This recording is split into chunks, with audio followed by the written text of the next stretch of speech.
பிளாசி முதல் செங்கோட்டை வரை உரை ஓவியம்.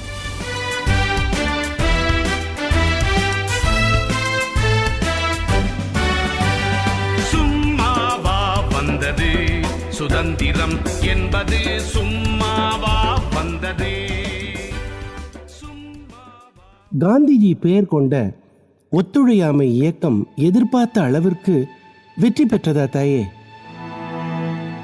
மகனே சிவா, காந்தி முன்னர் சத்தியாகிரக போராட்டத்தை எப்படி திடீரென்று நிறுத்தினானோ அப்படியே இந்த ஒத்துழையாமை இயக்கத்தையும் நிறுத்தினான்.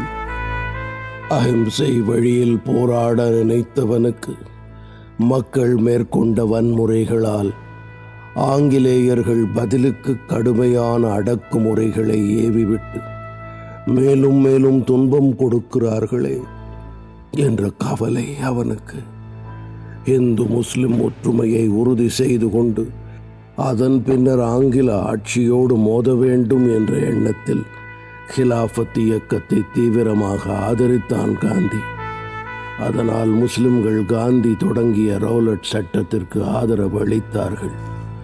1920 மார்ச் 10 ஹிலாஃபத் மாநாடு பின்பற்றுவதற்கான செயல் திட்டம் பற்றிய அறிக்கையை வெளியிட்டான் காந்தி. அந்த அறிக்கையில் தான் முதலாக தனது ஒத்துழையாமை இயக்கம் குறித்த திட்டத்தை வெளியிட்டான்.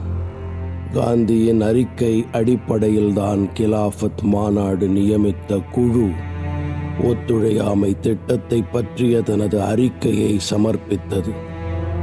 அந்த முக்கிய திட்டத்தை பற்றி முடிவெடுக்க சிறப்பு காங்கிரஸ் லாலா லஜ்பத் ராய் தலைமையில் கல்கத்தாவில் கூடியது. அதில் தீர்மானத்தை காந்தி முன்மொழிய டாக்டர் கிச்லு வழிமொழிந்தான். மோதிலால் நேருவும் அலி சகோதரர்களும் தீர்மானத்தை ஆதரித்தார்கள். சி.ஆர். தாஸ், பிபின் சந்திரபால், மதன் மோகன் மாளவியா போன்றோர் தீர்மானத்தை கடுமையாக எதிர்த்தார்கள். அதை 1920 நாகபுரி காங்கிரஸ் அங்கீகரித்தது. அதன் மூலம் காந்தியும் அகில இந்திய ஒத்துழையாமை இயக்கத்தின் தலைவராக அங்கீகரிக்கப்பட்டான். காந்தியின் இந்த ஒத்துழையாமை தீர்மானம் 2 அம்ச திட்டத்தை அங்கீகரித்தது. ஒன்று எதிர்மறை திட்டம், மற்றது நேர்மறையான உடன்பாட்டு திட்டம். சட்டமன்ற, நீதிமன்ற, கல்வி நிலைய, போலீஸ், இராணுவ புறக்கணிப்பு, விதேசி பொருள் விலக்கம், வரி கொடுக்கக்கூடாது ஆகியவை எதிர்மறை திட்டத்தில் சேரும். சுதேசி, கதர் நூற்றல், நெய்தலை ஊக்குவித்தல், தீண்டாமை நீக்கம் மூலம் சமுதாய சமத்துவம், இந்து முஸ்லிம் ஒற்றுமை ஆகியவை நேர்மறை திட்டத்தில் அடங்கும்.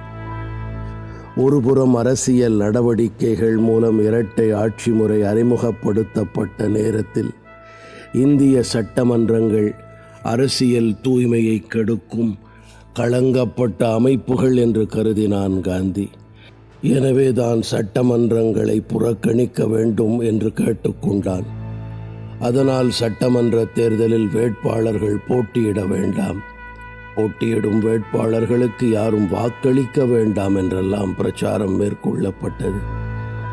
காங்கிரஸ் மற்றும் ஹிலாஃபத் இயக்க தலைவர்கள் சட்டமன்ற புறக்கணிப்புக்கு ஆதரவாக பிரச்சாரம் செய்ய சுற்றுப்பயணங்களை மேற்கொண்டார்கள். பஞ்சாப், பம்பாய், பீகார், ஐக்கிய மாகாணங்கள், மத்திய மாகாணம் இவற்றில் சட்டமன்ற புறக்கணிப்பு பிரச்சாரம் பலன் தந்தது. பல இடங்களில் வாக்குப்பெட்டிகள் காலியாகவே இருந்தன. ஆனால் காங்கிரஸ் கட்டுப்பாட்டை மீறி மிதவாதிகளும் லிபரல் கட்சியினரும் தேர்தலில் போட்டியிட்டார்கள். ஒத்துழையாமை இயக்கத்தின் எதிர்மறை திட்டப்படி நீதிமன்றங்கள் புறக்கணிக்கப்பட்டன. போலீஸ், இராணுவம், கல்விக்கூடம், விதேசி துணிகள் ஆகியவற்றையும் புறக்கணித்தார்கள். நீதிமன்றங்களை பிரிட்டிஷ் ஏகாதிபத்தியத்தின் எச்சங்கள் என்றான் காந்தி. எனவே நீதிமன்றங்களை புறக்கணித்து மக்கள் தங்கள் வழக்குகளை பஞ்சாயத்து மன்றங்களின் மூலம் தீர்த்து கொண்டால் ஆங்கிலேய ஆதிக்கத்தை தாங்கிக் கொண்டிருக்கும் தூண்களில் ஒன்று விழுந்துவிடும் என்று கருதினான். அதன்படி நூற்றுக்கணக்கான வழக்குரைஞர்கள் தங்களது தொழிலை துறந்தார்கள்.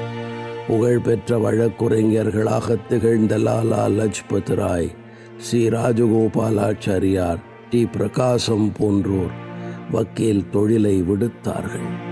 வக்கீல் வேலையை துறந்ததால் துன்புற்றவர்களுக்கு உதவ சேட் ஜம்னாலால் பஜாஜ் நிதி சேர்த்து கொடுத்தான். வழக்குகள் பல பஞ்சாயத்து நீதிமன்றங்களில் தீர்த்து கொள்ளப்பட்டன. அதன் மூலம் அரசாங்கத்தின் முத்திரை வருவாய் கணிசமாக குறைந்தது.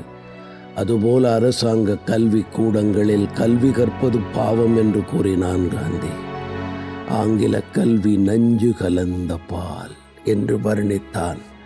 காந்தியின் கட்டளையால் மாணவர்கள் பலர் கல்லூரியை விட்டு வெளியேறி ஒத்துழையாமை இயக்கத்தில் பங்கெடுத்தார்கள். அரசாங்க பள்ளிகள் மூடி கிடந்தன. மாணவர்களின் வேலை நிறுத்தத்தால் காசி இந்து பல்கலைக்கழகம் செயலிழந்தது. சிஆர் தாஸ், அபுல் கலாம் ஆசாத் போன்றோரின் பிரச்சாரத்தால் வங்காளத்தில் அரசாங்க கல்வி கூடங்கள் மூடப்பட்டன. 4 மாதங்களில் நூற்றுக்கணக்கான தேசிய பள்ளிகள் நாடெங்கும் திறக்கப்பட்டன.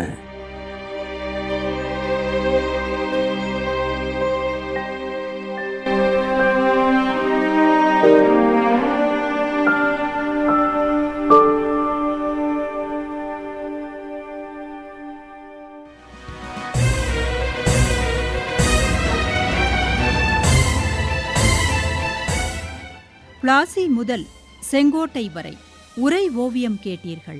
போரிலே இறங்கிவிட்டால் இன்னல் சூழும் தெரியும். பெற்ற தாய் பசித்திருப்பாள், பிள்ளைக்கது புரியும். அன்னையர்க்கு அன்னையார பாரதியின் துயர் துடைக்க தன்னை தானே அழித்துக் கொண்டோர் எத்தனையோ எத்தனை. சும்மாவா வந்தது சுதந்திரம் என்பது, சும்மாவா வந்தது.